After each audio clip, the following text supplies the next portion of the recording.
BBC news আন্তর্জাতিক সংবাদে আপনাকে স্বাগতম। শুরুতেই সংবাদ শিরোনাম, এরপর বিস্তারিত। খামেনির অনুপস্থিতিতে ইরানের ক্ষমতার কেন্দ্রবিন্দুতে নতুন মুখ। কে এই আলী লারিজানি? ইরানের নতুন ৩ সর্বোচ্চ নেতা কে কে জানা গেল। হরমুজ প্রণালীতে আটকা শত শত জাহাজ, তেলের দাম বৃদ্ধির শঙ্কা। ইরানের সর্বশেষ ক্ষেপণাস্ত্র হামলায় ৮ ইসরায়েলি নিহত, আহত বহু। এতক্ষণ শুনছিলেন সংবাদ শিরোনাম, এখন বিস্তারিত।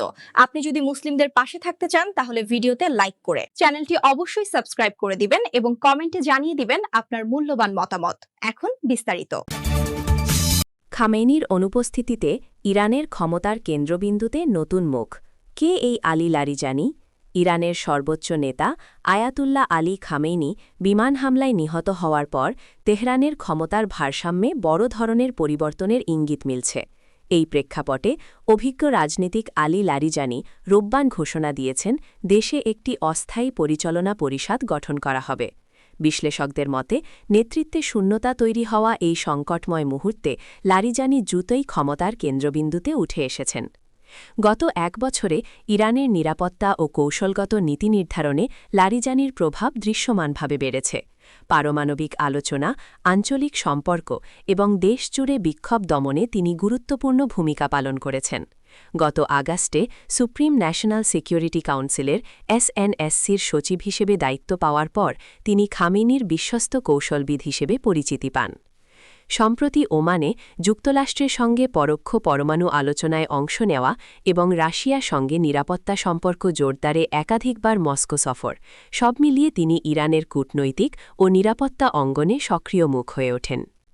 রাষ্ট্রীয় টেলিভিশনে দেওয়া ভাষণে লারিজানি যুক্তরাষ্ট্র ও ইসরায়েলের বিরুদ্ধে ইরানকে ধ্বংসের চেষ্টার অভিযোগ তোলেন।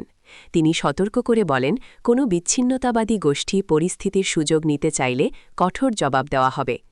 একই হামলায় ইরানের সশস্ত্র বাহিনীর chief of staff Abdul Rahim Musavi নিহত হয়েছেন বলে জানা গেছে। পারমাণবিক ইস্যুতে লারিজানি তুলনামূলক বাস্তববাদী অবস্থান দেখিয়েছেন। এক সাক্ষাৎকারে তিনি বলেন, যুক্তরাষ্ট্রের উদ্বেগ যদি কেবল ইরানের পরমাণু অস্ত্র তৈরির সম্ভাবনা নিয়ে হয় তবে সে বিষয়ে আলোচনা সম্ভব, তবে একই সঙ্গে সরকার বিরোধী বিক্ষোভ দমনে তার ভূমিকা ছিল কঠোর। ইরানের নতুন ৩ সর্বোচ্চ নেতা কে কে জানা গেল। ইসরায়েল ও যুক্তরাষ্ট্রের যৌথ হামলায় ইরানের সর্বোচ্চ নেতা আয়াতুল্লাহ আলী খামেনি নিহত হওয়ার পর দেশটিতে নেতৃত্ব শূন্যতা তৈরি হয়েছে। যুদ্ধ পরিস্থিতি সামাল দিতে দ্রুত অন্তর্বর্তীকালীন নেতৃত্ব কাউন্সিল গঠন করেছে দেশটি। ৩ সদস্যের এই কাউন্সিলে এখন ইসলামী প্রজাতন্ত্রের সর্বোচ্চ নেতা। তারাই দেশের গতি প্রকৃতি ঠিক করবেন।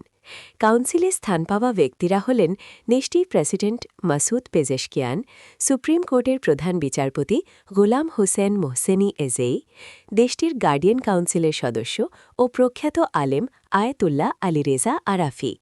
খামেনির হত্যাকাণ্ডের পর সংবিধানের রূপরেখা অনুযায়ী নেতৃত্ব ও দেশ পরিচালনার দায়িত্ব পালনের জন্য রোববার ১ মার্চ ৩ সদস্যের এই পরিষদ গঠনের ঘোষণা দিয়েছে ইরান।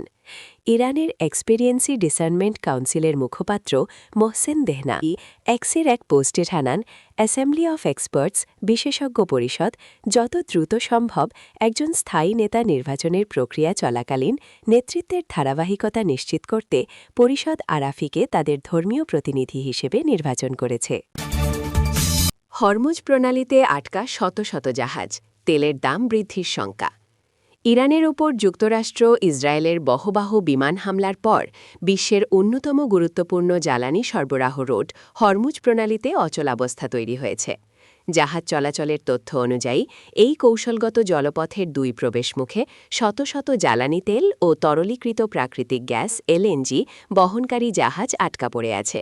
জাহাজ ট্র্যাকিং প্ল্যাটফর্ম মেরিন ট্রাফিকের তথ্যের ভিত্তিতে বার্তা সংস্থা রয়টার্স জানিয়েছে, অন্তত ১৫০টি বিশালাকার ট্যাঙ্কার বর্তমানে প্রণালীর বাইরে খোলা সমুদ্রে নোঙর করে অপেক্ষা করছে। এসব জাহাজের বড় অংশই অপরিশোধিত তেল ও LNG বহন করছে। প্রণালীর অপর প্রান্তেও কয়েক ডজন জাহাজ স্থির অবস্থায় রয়েছে।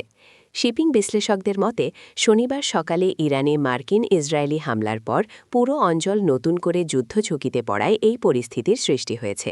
অধিকাংশ জাহাজ ইরাক, সৌদি আরব ও কাতার উপকূল সংলগ্ন এলাকায় নিরাপদ দূরত্ব বজায় রেখে অবস্থান করছে। বিশ্বের মোট জ্বালানি তেলের চাহিদার প্রায় ২০% এবং বৈশ্বিক এলএনজি সরবরাহের প্রায় ১/৫ এই সরু জলপথ দিয়ে পরিবাহিত হয়। ফলে প্রণালীর এই চোক পয়েন্টে জাহাজ চলাচল ব্যাহত হওয়ায় বৈশ্বিক জ্বালানি সরবরাহ চেইন গুরুতর ঝুঁকিতে পড়েছে। বিশ্লেষকদের আশঙ্কা, অচল অবস্থা দীর্ঘস্থায়ী হলে আন্তর্জাতিক বাজারে অপরিশোধিত তেলের দাম হু হু করে বাড়তে পারে। বর্তমানে প্রণালীর বাইরে অপেক্ষমান জাহাজগুলোকে সংশ্লিষ্টরা ভাসমান তেলের পাহাড় হিসেবে বর্ণনা করছেন। ইরানের সর্বশেষ ক্ষেপণাস্ত্র হামলায় ৮ ইসরায়েলি নিহত, আহত বহু। ইরানের সর্বশেষ ক্ষেপণাস্ত্রে ইসরায়েলে অন্তত ৮ জন নিহত এবং বহু মানুষ আহত হয়েছেন। রোববার জেরুজালেমের পশ্চিমে অবস্থিত বেট সেমেশ এলাকায় একটি ক্ষেপণাস্ত্র আঘাত হানলে এই হতাহতের ঘটনা ঘটে বলে ইসরায়েলি গণমাধ্যম ও পুলিশ জানিয়েছে। জেরুজালেম পোস্টের খবরে বলা হয়েছে, হামলায় অন্তত ৮ জনের মৃত্যু হয়েছে এবং ২০ জনের বেশি আহত হয়েছেন। পাশাপাশি মধ্য ইসরায়েলেও আরেকটি ক্ষেপণাস্ত্র আঘাতের ঘটনা নিবন্ধিত হয়েছে। ঘটনাস্থলে জরুরি সেবা সংস্থার প্রায় ৩০টি অ্যাম্বুলেন্স পাঠানো হয়। উদ্ধার ও চিকিৎসা কার্যক্রমে ব্যাপক তৎপরতা চালানো হচ্ছে বলে জানানো হয়েছে।